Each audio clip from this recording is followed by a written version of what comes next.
আর আমি পিঙ্কি চলে এলাম একটা নতুন ভিডিও নিয়ে। দেখুন, আজকে রাতে আমাদের ঘরে হবে চিকেন করার জন্য আমি কীভাবে করি দেখিনি। প্রথমে কড়াইয়ে তেল দিলাম, তেল দিয়ে আলুটা ভেজে নেবো। আলু দিলাম, আলু দেওয়ার পর হলুদ দিচ্ছি। আলুটা ভেজে নেওয়ার পর দেখুন খানিকটা নাড়াচাড়া করবো। ভাজা কমপ্লিট হয়ে গেল। ভাজা ওই কড়াই আমি দিয়ে দেবো জিরে, লঙ্কা আর চিনি।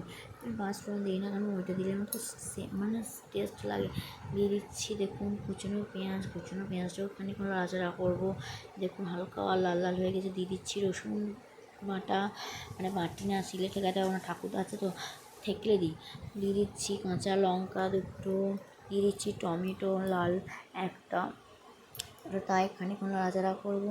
দিয়ে দিচ্ছি আদা জিরে বাটা, কেন লঙ্কা বাটা দেবো না, লঙ্কা গুঁড়ো দেবো, আমার সব বড়ো মেয়ে খায় না। আর দিয়ে দিচ্ছি হলুদ গুঁড়ো, দিয়ে দিচ্ছি লঙ্কা গুঁড়ো, দিয়ে দিচ্ছি মিট মশলা আপনার পরিমাণ দেবেন। আমি পরিমাণ মিট মশলা দিয়ে দিচ্ছি। হ্যাঁ, আর কথা বলে দিচ্ছি নুনও আমি মশলা কষানোর সঙ্গে দিয়ে দিয়েছি।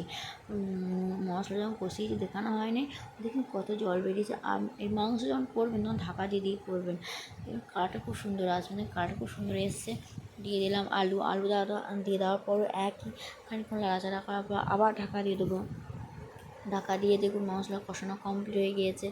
কষানো কমপ্লিট দিয়ে দিচ্ছি আলু, আর এই আলু ভুল হয়ে গেছে, চিকেন দিয়ে দিচ্ছি। চিকেন দেওয়ার পর দেখুন দিয়ে দিচ্ছি লেবুর বীজটা পড়ে গেল, আমি তুলে ফেলে দেবো। তুলে ফেলে দেওয়ার পর আবার খানিকক্ষণ নাড়াচাড়া করার পর দেখুন একই পজিশন একই নাড়াচাড়া, আবার ঢাকা দিয়ে দিচ্ছি। বারবার ঢাকা দেবো, যত ঢাকা দেবো তত মাংস সফট আর নরম হবে। আমার বড় মেয়ে খেতে পারে না, ছোটো মেয়েও তাই, মানে ওর দাঁতে লাগে। আবার ঢাকা দিয়ে দিচ্ছি। ঢাকা দিয়ে দেওয়ার পর আমার বড় মেয়ে বলছে, মা বাটা দিয়েছো?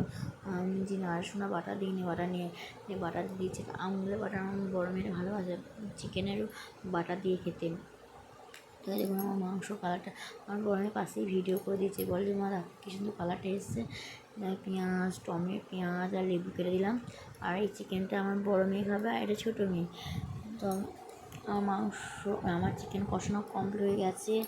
দেখুন আমি এবার খানিক পরিমাণ মতন জল দেবো। আমরা জল দিতেও পারি না দিতেও পারি, এটা আমি চিকেনটা কষা করবো না, একটু জল দেবো, কারণ আমরা মুড়ি দিয়ে খাবো, রাতে ভাত খাবো না। আর মাংস হয়ে যাওয়ার পর কালারটা দেখুন এরকম কালার এসছে আমাদের।